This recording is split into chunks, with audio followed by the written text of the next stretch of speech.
Hello and welcome to Squid Nation. I'm your host, the Squid God, and I'm joined here by the lovely Evil Queen. You calling me that now, are you? I called you that last time. I know. Yes, you called the Evil Queen. Is that an insult to you? No. Would you prefer Snow White? No. Okay, this has already turned into a rant, this beginning bit. Let's say, welcome back to the Disney Retrospective, the main one. Say, today we're going to be covering what is known as the Dark Era of Disney. Ooh. It's not the Haunted Mansion of Jill. So this was the period once Walt Disney sadly passed away, and these were the films made in his absence. And this is like a time when the studio was really struggling for creativity. Say, do you have any strong opinions on this era? It wasn't awful. I mean, There's some childhood classics yeah, anyway. there's some really good ones. Let's say the just for a reminder of the films, we had the Aristocats. Did I say that right for once? Yeah. Yep. Say Robin Hood. So Winnie the Pooh. I know it was the Many Adventures of Winnie the Pooh, I think, off the top of my head, but I'm calling it Winnie the Pooh. Say the Rescuers, the Fox and the Hound, the Black Cauldron, and Basil the Great Mouse Detective. Yeah. Say what do you think of the lineup so far for the films? They're alright. I think some of them were. Better than others. Yeah, definitely. I think this is definitely when the personal aspect starts to come into it. Because I know some people love these films or hate these films with a passion. This is when the divide, I think, really begins to start. Some people would argue the Silver Age, but I'd argue the Dark Era. Oh, and Oliver and Company. I forgot about Oliver and Company. So, but yeah, shall we jump into it? Yeah. Straight into it. Did you have a favourite film in this era? Winnie the Pooh. Winnie the Pooh was your favourite? Yeah. So you can't go wrong with good old Winnie, can you? you? Christopher Robin. And a least favourite, Ebony. Do you have a least favourite? That Cauldron. Don't know what that was about. Yeah, I'd agree with you. I'd agree with that. I'd say Basil was my favourite, but Yeah. we can get into that. Say we'll start where else but at the beginning with the Aristocats. Say what do you think of the Aristocats? I quite liked Aristocats. So I think you could definitely tell the studio changed when it came out though. Yeah. I mean, I think it looks good still. Don't get me wrong, but I think this was like really the time when you could tell a shift had happened, and that's reflected with some of the pacing. I think. Yeah. Like to me, it is like Jungle Book, but with a story, and with cats instead. Yeah. That's what it was to me. So yeah. I think the pacing was alright. I think there were some funny jokes, like the goose that gets cooked in the wine. That was quite a good joke. I like that one. The uncle. You loved that. I was letting myself laugh. I thought it was funny. Alright. So, the kids I think are a bit annoying, I'm afraid. I liked the kids. I did not. I love Marie. Oh, of course you would. Yeah, but that's the only cat anyone remembers. And, the kids got onto my nerve after a bit. I like them. So, I think you can agree with me here. It does have one of the weaker Disney villains. Yeah. With the butler. Yeah. I think it's completely justified. Yeah, like, I mean, if somebody, like, if you was expecting to be in someone's world like that, and she gave it to cats instead of you, you'd be a bit upset. I don't think, like, leading to hurting animals is a good thing at all, but...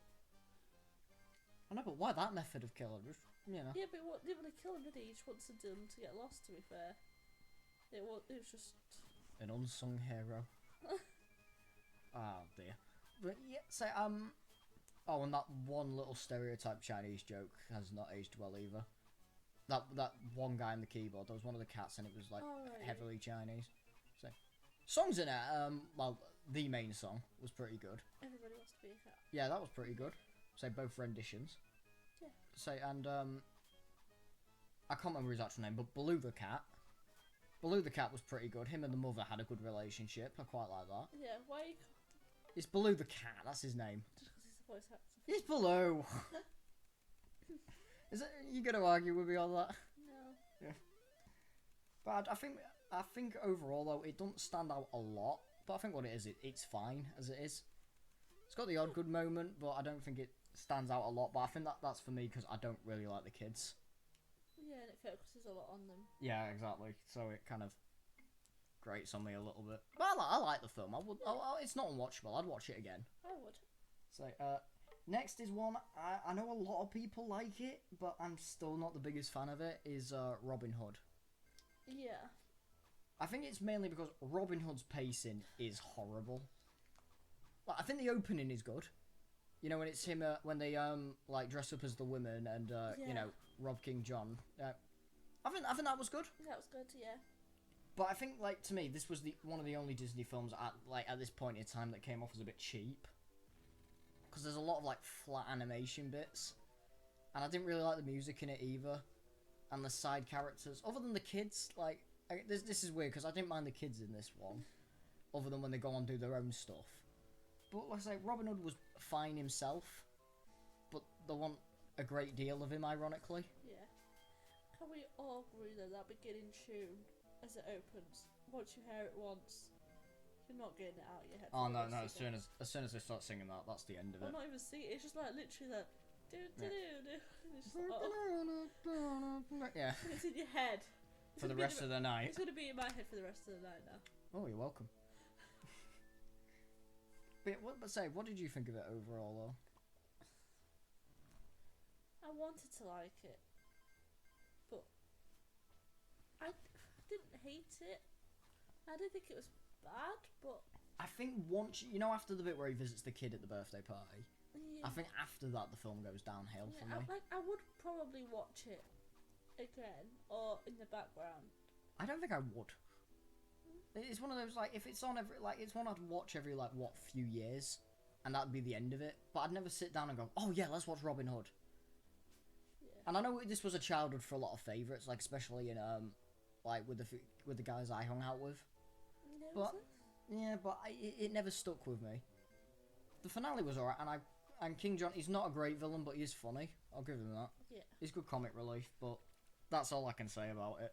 Yeah. It's okay, but if you skipped it, I wouldn't completely blame you, honestly. So, okay, the next one was Winnie the Pooh. You can't go wrong with a Winnie the Pooh, can you? No. It's something you put on when you're in a bad mood. It cheers you up. Another childhood. The only thing I think that bugs me a little bit, and even then it's minor, would be, that little mole character that appears. Yeah. There's not much news for him, but other than that, that's such a minor nitpick. You just related to the mole too much. No, I didn't. I just wanted to blow stuff up, alright? It's not a problem, I swear. But other than that, it's good. Yeah. It's not much of a story, but then again, Winnie the Pooh was made of, mini stories anyway. So, as a translation, that's pretty good. Hence the name Many Adventures. Yeah. Did you have a favourite segment from it? Did you have a favourite story? What's it? The one with when he's trying to get the honey, and he's on he's got the balloon. He's a cloud. I'm a little rain cloud. Yeah. I think my favourite was the flood and Antigone's introduction, which were the same one, but yeah, love them. And any line of dialogue that comes from Optimus Prime, Eeyore, perfect. Yeah. Yeah, I ain't got much to say about Winnie the Pooh. Watch it. Really like it. The next one, I don't have a lot to say on, mainly because I didn't like it that much. And again, I know it was a childhood favourite for a lot of people, but The Rescuers. I didn't like The Rescuers. I like the idea of it. Yeah. I didn't mind the actual story with Medusa and the little girl. The thing is with me, I thought it was I know the whole point was they went off to go save the little girl, but for some reason that part of the story feels so disconnected. Yeah. It feels like two stories are going on at once for me. I think it could have been so much better. And it could have been so much shorter as well, if you ask me. The Medusa bit could have been cut down quite a bit. Yeah. And the kid was alright. Penny, yeah. Was it Penny? I think it was. But yeah, for me, it went on too long, and the two main characters were alright, the two mice. Yeah. But I think Down Under, I'm still not a big fan of that film, but I think that did it more justice than this film did. I can't remember Down Under that well. Yeah, we'll get to that when we get to that. Yeah. The crocodiles were alright. Yeah, the pets. Yeah, but they're nothing compared to the Peter Pan crocodile. No. But yeah, so what do you think of Medusa actually? Because we're big villain fans, but Medusa didn't do it for me quite. I think she needs a little bit more recognition than she gets. I know, but to me, I think it was more. We've already got Cruella. Yeah, she seems very. To me, she feels like she feels like the Poundland Cruella. Yeah, but I still think she deserves a little bit more recognition than she Oh, gets. I'd love to be fair, right? With a lot of the Disney films, I'm not the biggest fan of. Those are the ones I want to get the live action treatment. Yeah. To go right, these were all right. Let's make them better. Let's improve them. Yeah. And I think Medusa could definitely do with that. I agree. Yeah.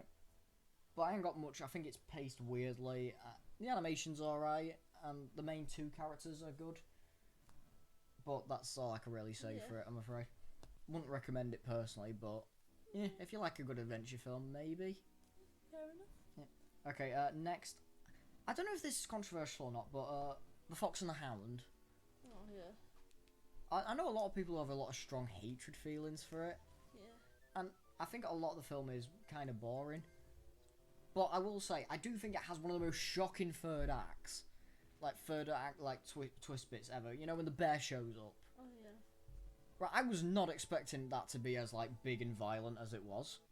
Like, it's a really good climax. That's the annoying part for me. Because it's, like, really good, really tense, really well paced, really, like, greatly framed and everything. But it's on a film like Fox and the Hound, which is fine. Sweet little story. Yeah, sweet little story with this really big bombastic ending. But I think the main story itself, again, I hate saying the word pacing a lot, but I think it was too long. Yeah, definitely.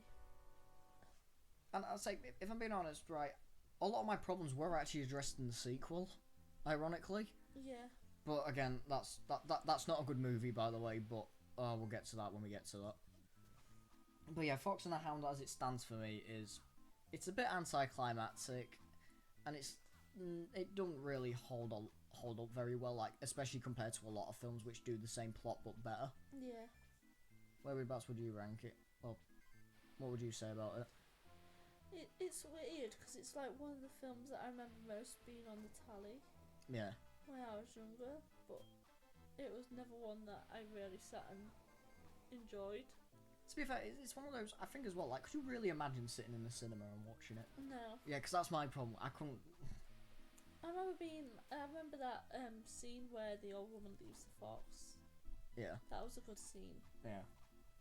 It's got those nice little moments in it, but it's everything building up to that makes you go, oh god. That is actually really touching. Yeah. But it just seems wasted on that movie. Yeah, it's such a basic plot with, like, really good bits. Like, there's either really bad bits or really good bits. Yeah. And I think the really good bits are really good, but the bad bits, like, really weigh down the film. Yeah. Yeah. Right, next one. Your favourite. The Black Cauldron. This is very controversial as well. No, I know this film has its fans. Yeah. And I understand why it has its fans, Yeah, if I'm being completely honest. Like, it's the only Disney film I think is heavy fantasy. Yeah. But that's why I'm... I'm gonna let you go first here. Right, I want you... Since I know you didn't like a lot of this film, I'm gonna say... Do you have any positives about this film? The animation was pretty good. I mean, the villain especially was... The Horned King. Yeah. I do quite like the Horned King, though, He was really well designed, and he was... genuinely threatening. Not in a silly Disney cartoony way, but he was genuinely a threat. Like, it's stuff of nightmares. Yeah. It was in a Disney land ride as well, wasn't it? It was like this man, like I think it was like this. Wasn't it like a tour thing? Yeah, but like the magic mirror took over it and turned like everything into villains, and the Horned King was part of that. Yeah, each one like it takes you like it's like a museum walkthrough thing, isn't it? But with a mirror. It's in California, I think. Yeah, you know what I'm on about though, don't you? Yeah, I know. Because it was like a big animatronic. Completely wrong, but. Yeah, but you remember, because you've seen the animatronic, haven't you? Yeah, because it freaks so many people out. Yeah. But yeah, and I'd say this was a personal positive as well. Like Horned King, yeah, obviously, great design, and I don't know why, I just like the magic pig. Yeah, magic pig. I don't think you'll find that in any other film, a magic pig that can drink water to see the future. Yeah. That's quite funny. I don't know why.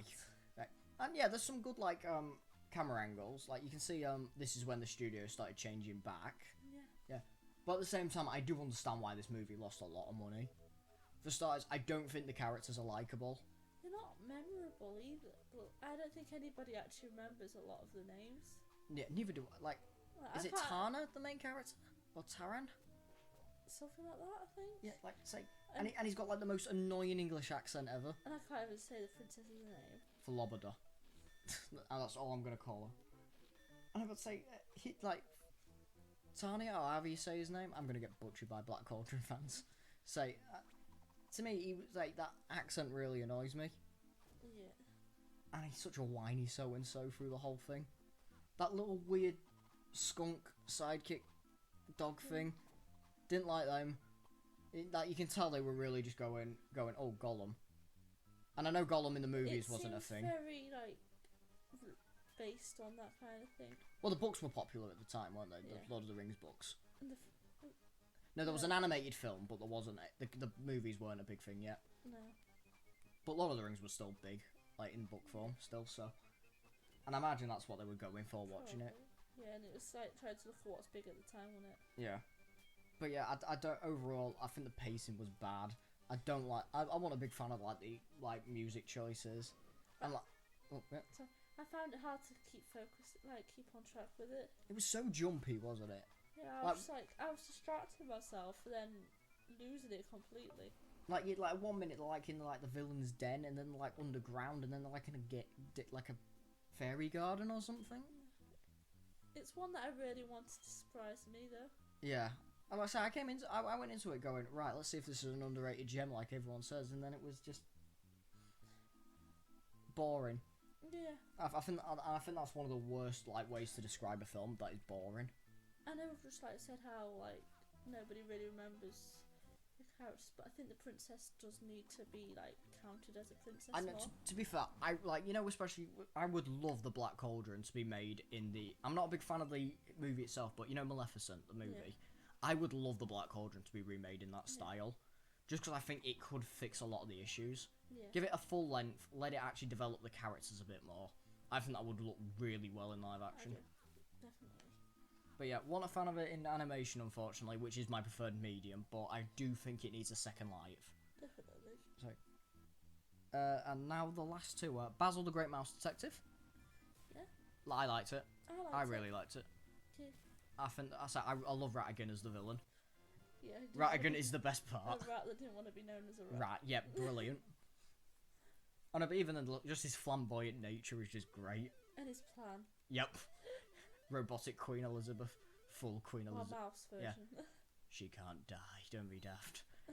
See, he knew this. This is why he built the robot. Yeah. Even then, Basil himself, I think, was a really good take on Sherlock. Yeah. I'm not overly fond on Sherlock, I but was going to say you're not a huge Sherlock fan.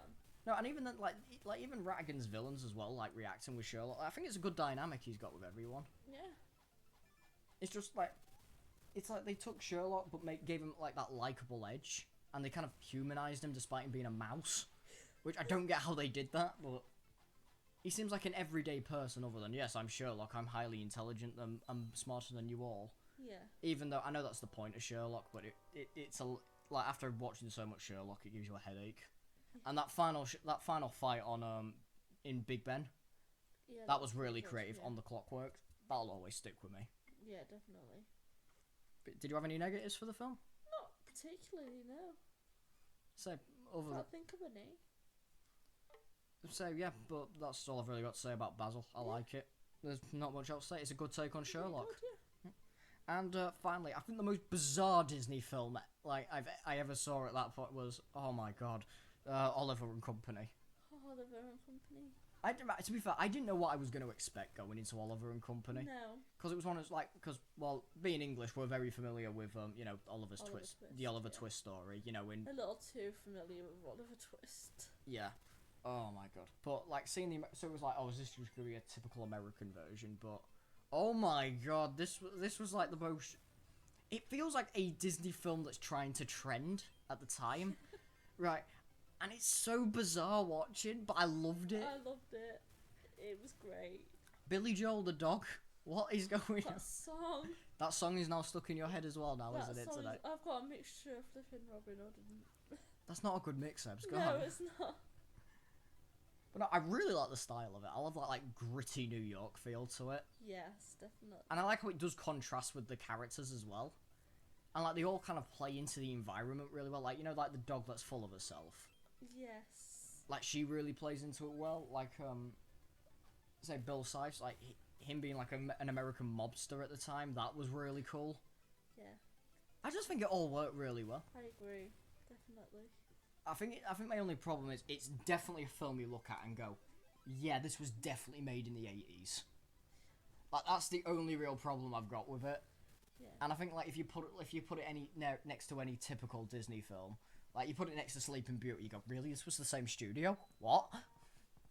I think it needs more recognition as well. Yeah, it's definitely an out there Disney film, but I think it's one of the rare ones that really works. Yeah, and I wasn't expecting to enjoy Oliver Twist redo as much as that. Like, Yeah. But my don't God, get me wrong, I like Oliver Twist, but it's alright. I'd say that at most. But yeah, that was the Dark Age of Disney. Whereabouts would you rank that? it's pretty high up.